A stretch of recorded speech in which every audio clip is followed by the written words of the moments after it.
प्रिय विद्यार्थी मित्रांनो, आपण अलंकार बघत आहोत. याच्यामध्ये या अगोदर आपण उपमा अलंकार म्हणजे सिमिली, फिगर ऑफ स्पीच पाहिलेला आहे मराठी आणि इंग्रजीमध्ये.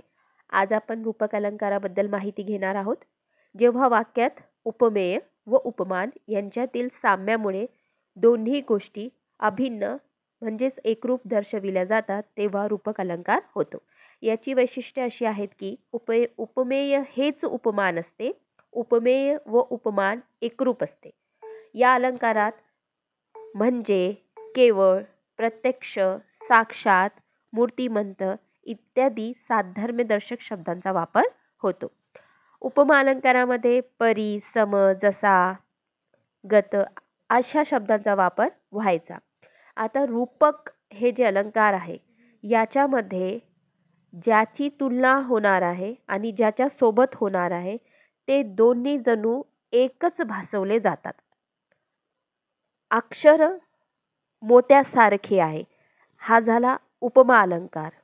आणि रूपकमध्ये अक्षर मोती हा जो शब्द आहे तो रूपक. उपमेय कशाला म्हणायचंय? ज्याला उपमा देतात त्यास उपमेय म्हणतात. उपमान काय आहे? तर ज्याची उपमा देतात त्यास उपमान म्हणतात. हे दोन शब्द आपल्याला अलंकार शिकत असताना महत्त्वाचे आहेत. विशेषतः जेव्हा आपण सिमिली आणि मेटाफर म्हणजेच उपमा आणि रूपक अलंकारांचा अभ्यास करतो त्यावेळेस तर आपण हे शब्द आपल्या वहीवर लिहून घ्यायचे आहे आणि त्यांना समजून घ्यायचं आहे. आता आपण उदाहरण पाहूया. उपमेय व उपमान कशाला म्हणायचे? महेश वाघासारखा शूर आहे. म्हणजे महेशाची तुलना वाघासोबत केलेली आहे आणि वाघाची जी क्वालिटी आहे, जो गुणधर्म आहे शूरता, तो महेशमध्ये आणि वाघामध्ये दोघांमध्ये काय आहे? सारखा आहे.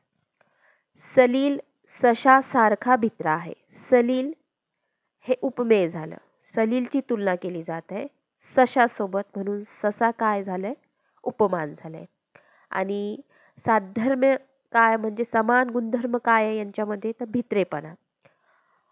अशा वेळेस आता सारखा हा शब्द वापरल्यामुळे हा उपमा अलंकार होणार आहे. हे दोन्ही वाक्य उपमा अलंकाराचे. आता पाहूया रूपक अलंकाराचे वाक्य. शाळा म्हणजे दुसरी माता होय. आता उपमेय हा शाळा आहे आणि शाळेची तुलना मातेसोबत होत आहे. हे आहे उपमान.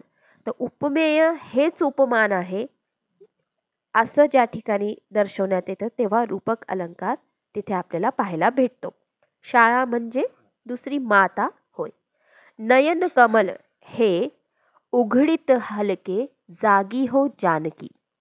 आता नयन म्हणजे डोळे, आईज, आणि त्या डोळ्यांना कमळाची तुलना केलेली आहे म्हणजे कमळ फुलाची. जणू नयन कमळच आहेत. लहान मूल म्हणजे मातीचा गोळा.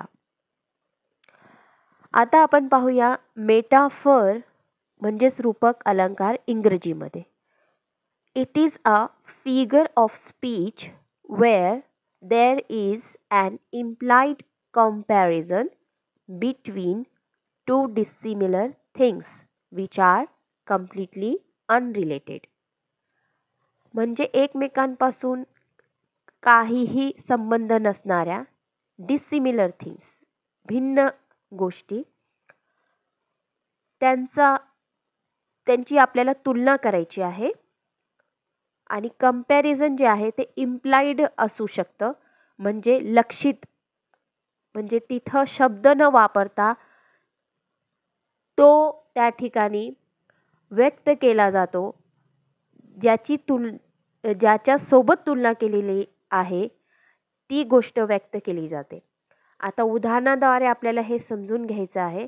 Time is a Hunter. आता टाइम आणि हंटर तर वेळ आणि शिकारी. तर टाइम काय आहे? शिकारी आहे.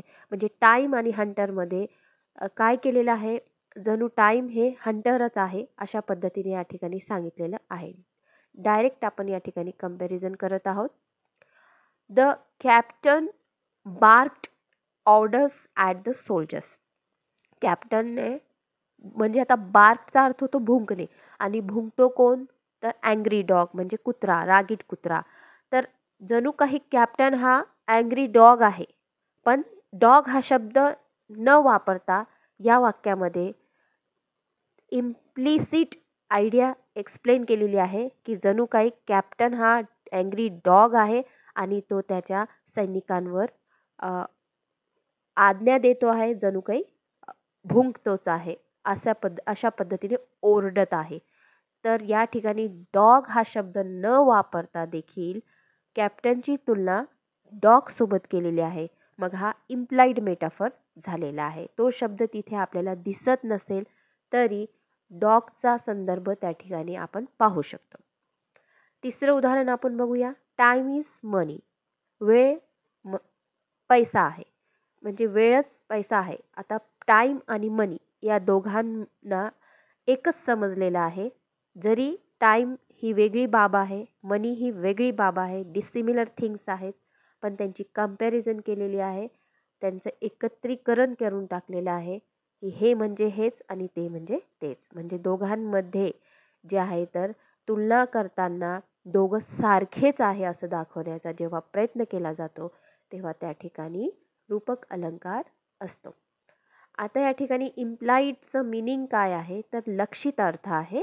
Suggested but not directly expressed. Implicit म्हणजे असं सुचविलं जातं पण प्रत्यक्ष व्यक्त केलं जात नाही ती बाब किंवा ती गोष्ट, तेव्हा इम्प्लाइड मेटाफर होत असतं. तर आपण हे सगळं आपल्या वहीमध्ये लिहावं. काही अडचणी आल्यास तर कॉमेंट बॉक्समध्ये कमेंट करावी. व्हिडिओ आवडल्यास त्याला लाईक करा, शेअर करा, चॅनलला सबस्क्राईब करा. व्हिडिओ पाहिल्याबद्दल धन्यवाद.